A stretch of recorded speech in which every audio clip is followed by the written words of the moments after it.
Hi everyone and welcome to my channel. Today I will be showing you how I do my dreamy backgrounds. At least I call them dreamy because it's a bit whimsical. For the technique that I'm going to show, I've grabbed my Gugli book, Find Color, because I didn't tackle this one yet, so it was a good opportunity.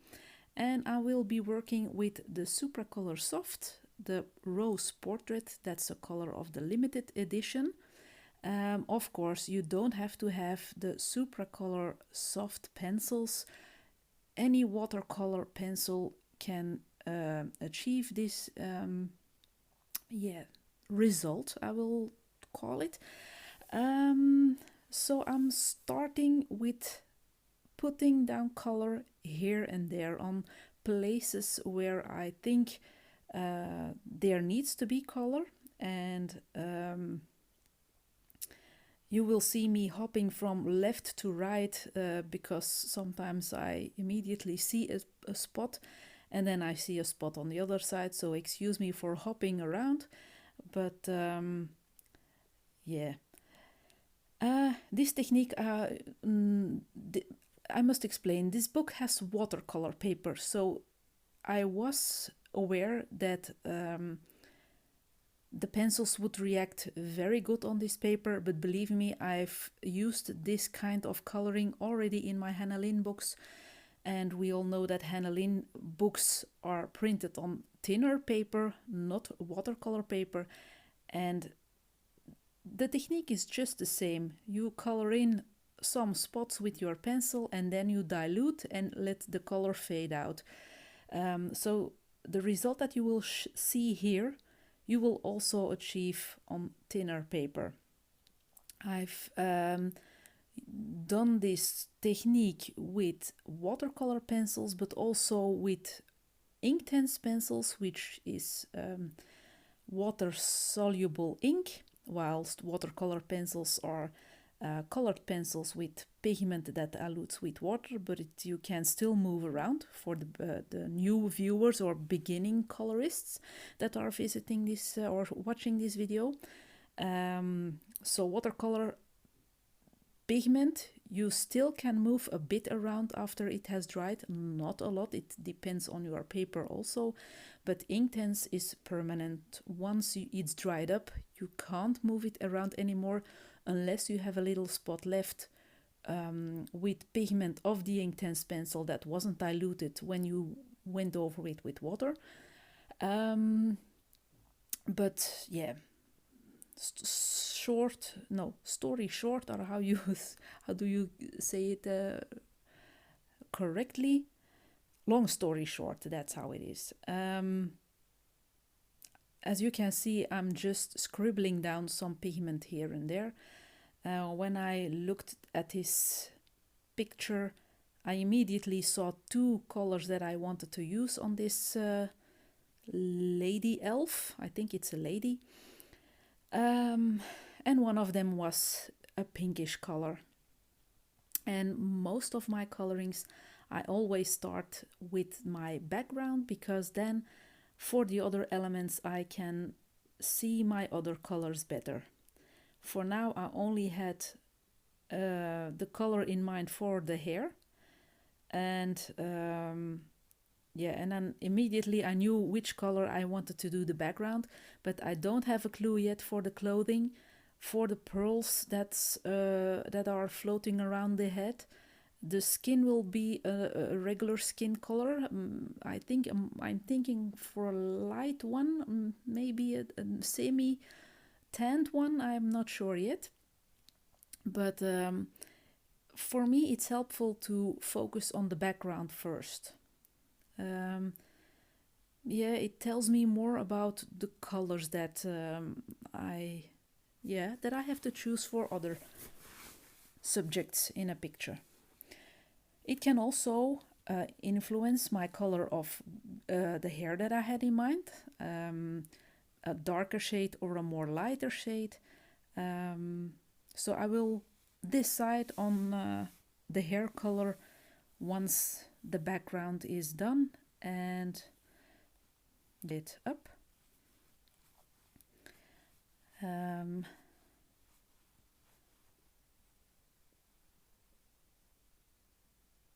I'm still looking around where to put all of my color.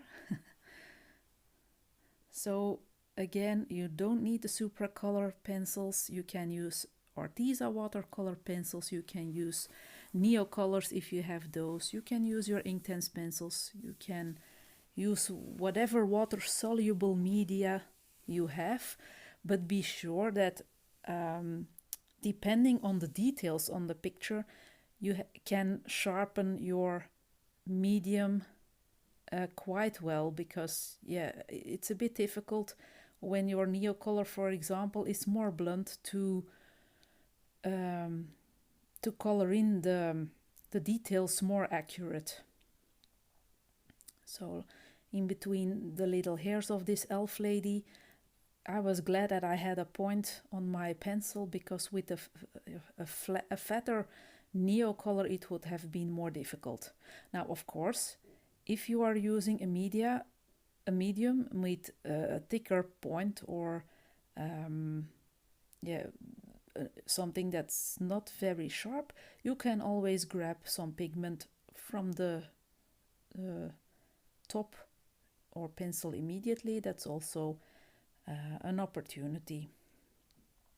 So I've started to dissolve the color, and I do this in two ways. Sometimes I grab the darkest part of the pigment and work from that area, and sometimes I just grab a little bit of pigment, drag it around, and decide to leave the darker area really dark. You will see, I will try to explain when I get to another part. And also, when I have some residue left on my water brush, I hop on over to a place where there's no pigment added with the pencil itself to give it a light shading. So here I just grabbed a little bit of that darker pigment and pulled it around so that I could have a darker shading in the corner. And now I'm putting down residue pigment here and there. That's my dirty cloth to wipe off my water brush. It's not a new water brush because I'm moving around quite playful, and sometimes my bristles are hurt that way. So I'm using an older brush that on which it's not a big deal, that it's more that the hairs are more standing in different areas. So here in between the different background things, sometimes I have to activate the water. And here's another residue that I'm pulling around. So you can really choose if you want to start from dark and then fade out to light. Sometimes I work the other way around. And like I'm moving the pigment around now, it's quite plain, but you will see on the later part, like here for example, I will become more playful and make kind of some cloudy movements, round movements that look playful when dried up. Excuse me for being out of focus, but I will notice it quite soon, and then I will move the camera to the correct spot. Here I am. So here you can see that I'm just dabbling around my pigment.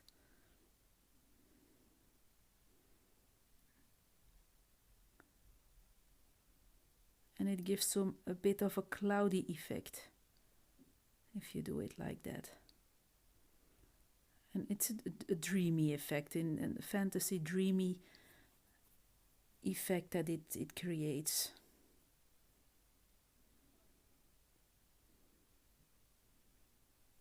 And again, putting down some residue on a spot that hasn't had a lot of pencil or no pencil at all. So I'm not wasting any of my pigment of the supracolor.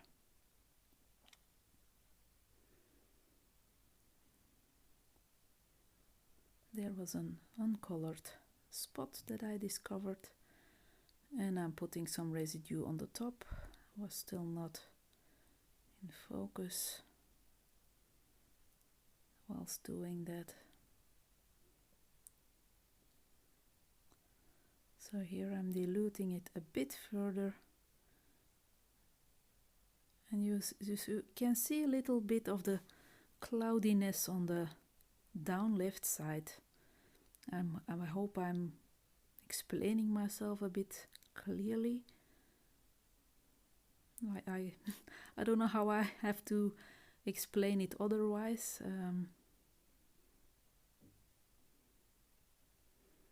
Okay, now we will be moving on. Here I'm turning my daylight lamp a bit so that you can see that the color in real life is more dark than it's on camera, but it wasn't very effective. Now we're going to do the right part of the picture. I may have forgotten to do some parts between the hair, but I can always come back later. I just have to remember that I've used portrait pink because I don't write down the colors that I use. It's such a hassle to write everything down, so but I can always come and check this video if I want to. So when there were a lot of people that were requesting to do more technique videos, so I'm thinking about doing this picture for the most part online or in separate videos, I shall say, and focus on one object at a time. So maybe I'll do the next video focusing on the skin. I think I will do the hair afterwards, I'm not sure yet. But yeah, I thought it was a nice idea to just do a technique video again because people are asking for it, and I get a lot of comments on YouTube but also on Instagram that I have beautiful backgrounds, and like I'm showing here, it isn't very difficult, or not every background has to be difficult to be nice and dreamy and to give a nice result, I shall say. So that's why I decided to show what I've done with this picture. I hope nothing's going wrong during this series, because it's always a risk filming and uploading, but oh well, we will see how it goes. So you can see me dabbling around again to give that cloudy-like effect.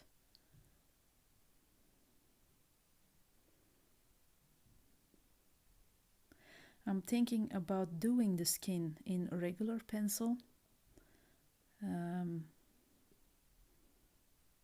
I know that I have to practice on using watercolor media for skins as well on paper like this, but not on this picture. I prefer something different. This is such a beautiful picture. I've already ruined my front page months ago with some distress ink that I bought. It just didn't work out for me, and I had to throw my intro page away. It was really destroying my book because it was soaking wet.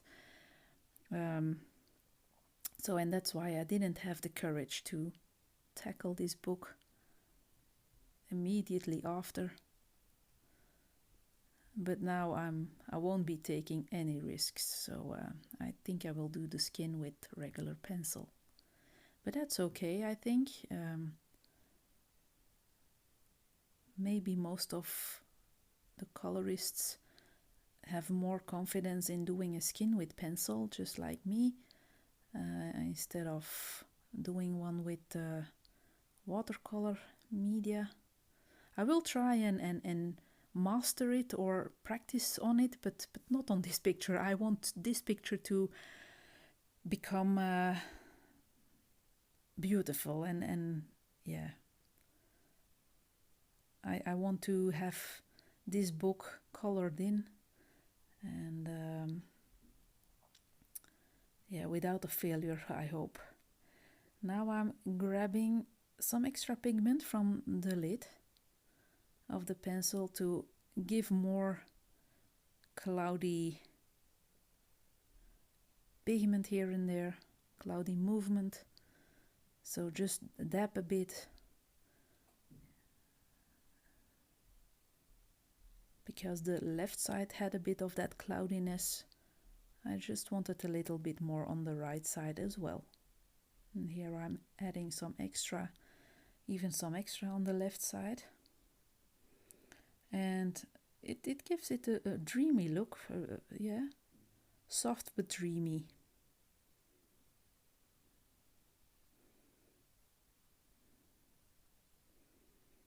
I really use this technique a lot.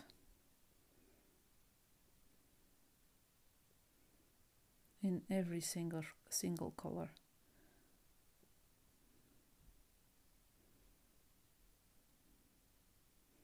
But don't use a new brush, because if you're going a bit too wild, your bristles will not be in a good place anymore. So you can perfectly use an older brush for this technique. So now I'm trying to show it from close, moving that lamp again, but sometimes really difficult to